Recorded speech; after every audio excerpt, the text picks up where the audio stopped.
Joshua Mason's life was a waking nightmare by the age of 5. Abused daily at the hands of his stepfather, he lived in constant fear. Then something changed it all. The birth of his half-brother, Lucas. There was joy in the home. It was such an exciting time, and no one was getting physically abused. That was the moment that I actually saw what a family could be. It was about 2 months into after she had the baby, all of a sudden I heard her scream, "My baby's dead, my baby's dead." Lucas had succumbed to sudden infant death syndrome. Broken-hearted, Joshua's mother sank into alcoholism, while the stepfather became ever more violent towards him. Fearing for his life, his mother gave him a choice. And if you say yes, you can never come back. She pulled an airplane ticket out of her purse. "This is a flight to your real father's house." I said yes. I knew I had to get out of there. I was so sad that I was gonna leave my mother behind, but I had to go. At 12 years old, he was taken to the airport and put on a flight to his biological father, who gave him a stable home for the next several years. After college, at 23, Joshua started dating a woman, and she became pregnant. He was overjoyed to finally have the happy family he'd longed for, but the death of his half-brother haunted him. When she had my daughter, Lauren, it was such a beautiful moment. In my mind, I had to make it 3 months. Sudden infant death syndrome is the most common, or you have to worry about it in that first 90 days. Once you pass that point, then you're okay. I was very particular about every little thing that could cause Lauren harm. I did have that level of fear because I went through that traumatic experience. Then one morning, just a few days to the 3-month mark, Joshua awoke to the voice of his partner's older daughter. Mommy, you're laying on the baby." I ran over there to her and I snatched my daughter out from in between her and the recliner. And as soon as I held her and I looked down, I knew that she was dead.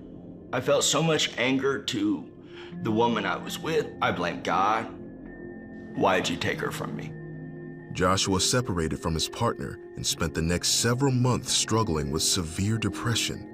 Eventually, he got a new job and began dating another woman, trying to start his life over. But this time, he was determined to not have children. Then one day, to his surprise, his girlfriend told him she was pregnant. I was terrified. I talked to her about how important it is for me to make it to that 3-month mark. Lucas didn't make it to that 3-month mark. Lauren didn't make it to that 3-month mark, very close. Just a gripping fear. 2 months and 27 days after his daughter Ariana was born, Joshua came home one evening to an empty house and a note. And that note reads, "I'm sorry, it's too overwhelming for me. My mother and grandma really came to get a U-Haul and take me back to South Carolina." It's only 3 days to go at that point. Everything's gone and I've lost my family for the second time. That's when I decide, well, I'm just gonna self-destruct. He began drinking heavily and taking prescription pills to numb his pain, but it wasn't enough. A friend from work was shooting meth, so Joshua gave it a try. I became instantly addicted. I just don't care anymore about anything. That was an 8-year battle. Lost in his addiction and hurt, Joshua did his best to shut out the world. But then he met a Christian woman named Isella, and the two became close. She would often pray for him and encourage him to come to church.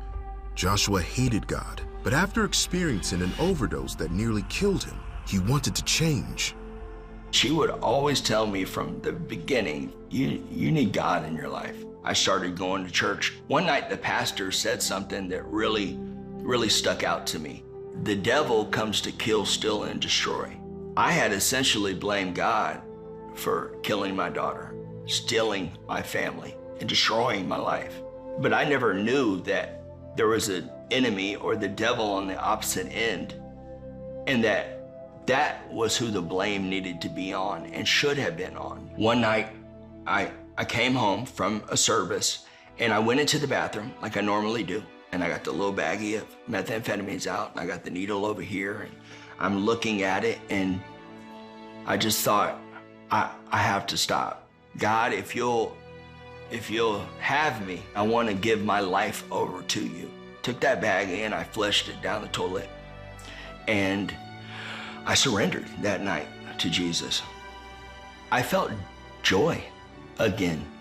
Following that night, through prayer and reading the Bible, Joshua found the strength in God to overcome his addiction.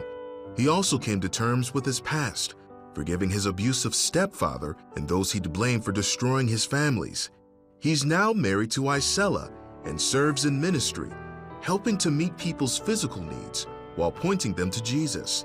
Joshua says that God has blessed him with the family he'd always hoped for. My family is my wife. It's the ministry that I'm in now, which God led me to. I have my family now, and I feel complete. No matter how dark times get, you can overcome whatever you're going through, and that you can do that by surrendering to Jesus. I went from the bottom, and now I'm at the top, and I did that through God.